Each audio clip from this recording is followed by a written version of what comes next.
এর মধ্যে যারা ফজরের নামাজ পড়ো না, তোমার মতো অসভ্য, তোমার মতো নির্লজ্জ, বেহায়া, তুমি খোদার জমিনে হাঁটো কেমনে? তুমি মাটির তলে হাঁটতে পারো না?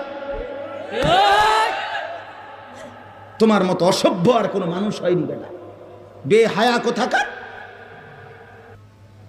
আল্লাহ রসুল সাল্লাল্লাহু আলাইহি সাল্লাম বলেন তাহাজ্জুদ নামাজ, হাদিসে আছে নবীজির জামানায় একবার সাহাবীরা বললেন একজন মুসলমানের ব্যাপারে, ইয়া রাসূলুল্লাহ, এই লোক সারা রাত ঘুমায় থাকে ফজর পর্যন্ত, কোনো দিন তাহাজ্জুদ পড়ে না। তাহাজ্জুদ মানে ফজর না, ফজরের আগের নামাজ। কথা বোঝেন নাই আপনারা? নবীজির সাথে সাথে মিশকাতে আমরা নিজে পড়ছি, আল্লাহ রসুল বললেন যালিকা রাজুলুন বালা শাইতানু ফি উদুনাইহি। নবী বলেন তাহাজ্জুদ পড়ে না কখনোই, তাহলে তো এটা এমন একটা লোক যার দুই কানে